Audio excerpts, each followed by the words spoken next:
here we go, as we see the crowd part there, and it looks like Superintendent Brown could be approaching in just a matter of seconds. So that is what we're hearing, at least from our sources, is that he, and what looks to be, is that the mayor with him as well. That looks like Mayor Lori Lightfoot is also approaching right next to Superintendent Brown. So as they approach here, let's listen in. We'll try to get through this. It's a very difficult time for the Chicago Police Department. We're heartbroken.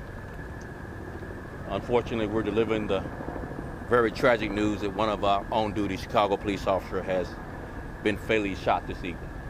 Officers were responding to a domestic related call of a person with a gun in the 5200 block of South Spalding in the 8th District at approximately 4:43 p.m.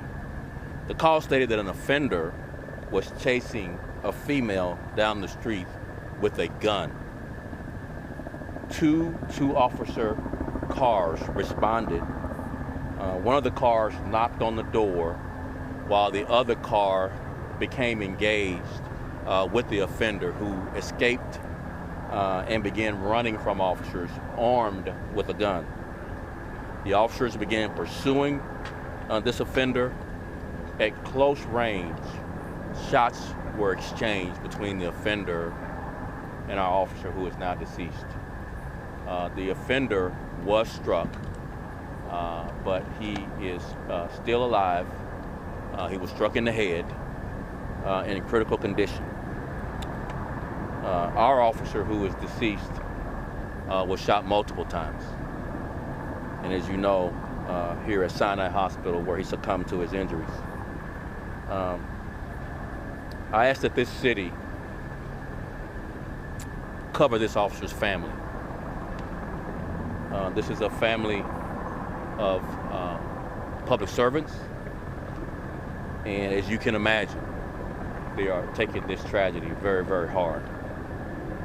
This young officer, who had right at 5 years on this department, had a bright future ahead of him.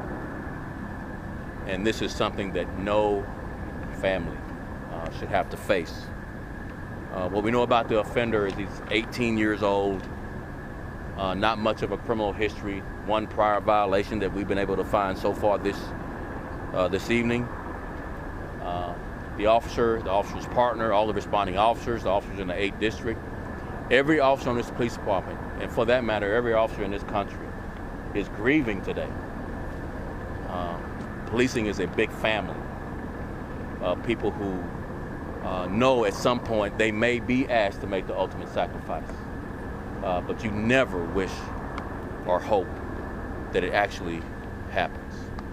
And tonight this tragedy did.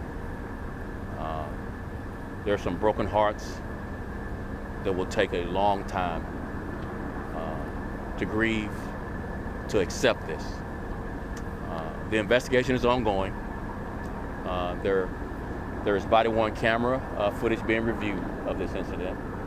Our detectives are working to piece the evidence together, the ballistic evidence, other pod camera video, along with piecing together all the officers' body-worn camera video of this incident. But the information that we just shared with you is obviously preliminary, very early in the investigation, even though it's been several hours.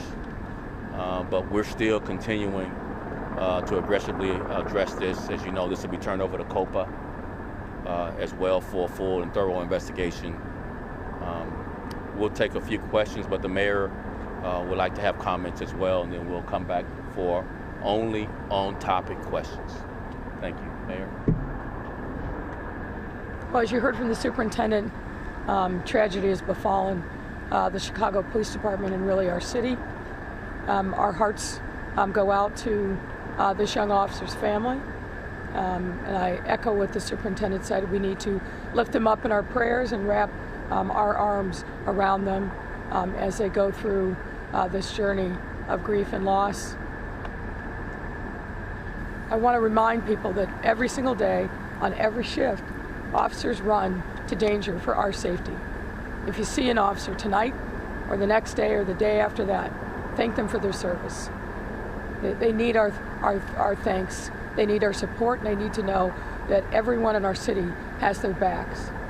I also want to say to the officers who are grieving tonight, please avail yourself of the EAP services and peer support that are there.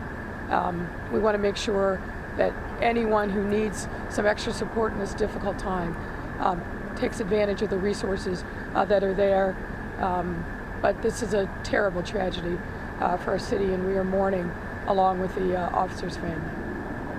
Thank you, Mayor. We're going to kick it off with Natalie, NBC. One question per reporter. We'll go down the line. Natalie, go ahead. Thank you so much, and we're so sorry for the loss of all of you Thank you. tonight. You mentioned that this. Can you tell us more about this officer?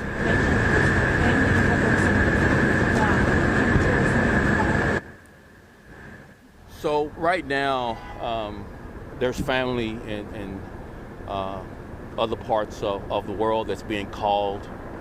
We're helping this family contact all the family members. There's family members in Colombia and other places in the world that we're trying to facilitate getting here as soon as possible. We're really deferring to the family with limiting the information that goes out. As you know, we haven't given the name. And we would just ask all of you, please respect this family. Let them notify who they need to notify in the family and not hear it on the news that their loved one has passed. So that's why we take the time we do, and we don't want you standing out here waiting for us to talk about this. We're listening and paying attention to what the family wants first. So we'll have more about this officer later, but we're going to go at the family's pace and their comfort level with sharing more about this officer. Liz, ABC. Superintendent, can you clarify again what led up to this incident, and was the officer who was shot and killed, was he part of the first pair of responding officers? Yeah, so again, as we know now, it's again preliminary, there were two officer cars. The first of the cars that responded knocked on the front door. The officer who's deceased was part of the second two-officer car that responded. What was the call? It was a domestic related call where a woman called saying that she was being chased by a man with a gun. And that's what the officers were responding to. Anything about One the question. minor of this officer? We'll hold off on that as well. Jermont, CBS. Superintendent Brown, Yes. talked about fallen officers being in close range when the shots were fired. Is there anything at this point in your investigation that showed you knew that the call was because someone had a gun? Did the officers, the second ones that were in that pursuit, did they see the gun? There was a call for the suspect with a gun, and when they were that close, were their guns drawn at that moment? So this speaks to the mayor's comments about officers run toward danger to protect all of us. They do it willingly. They're willing to make the ultimate sacrifice. They hope that they never are asked to give their life, but they're willing to do it. So yes, this second car with the officer who responded, who is deceased, they all knew it was an officer with a gun call. And they were there, an offender with a gun call, and they were there to protect this victim. And they were willing to put their lives on the line to protect this victim. So they're there. They know that this is the offender with the gun. And unfortunately, as they identify him, he turns and immediately, without warning or notice, shoots at the officer. And the officer does return fire, and he does strike the offender. And again, the offender's in critical condition. WGN, Jenna. We were hearing a female officer.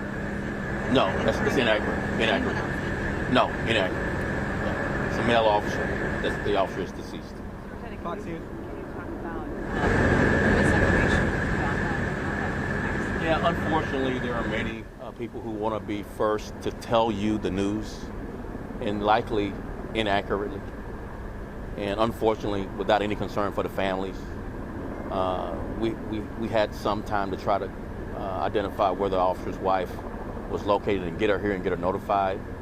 And unfortunately, others thought that the family doesn't matter.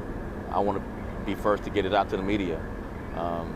We'll let them have to figure out how to live with that. not having compassion for these families, just so you could be first to tell reporters. It's shameful. It's shameful. It's shameful, and people should never do that. One last question to the right.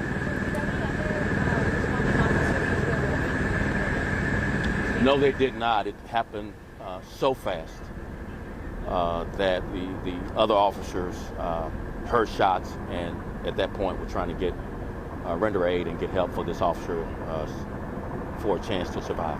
Do we know if the officer actually radioed for help himself?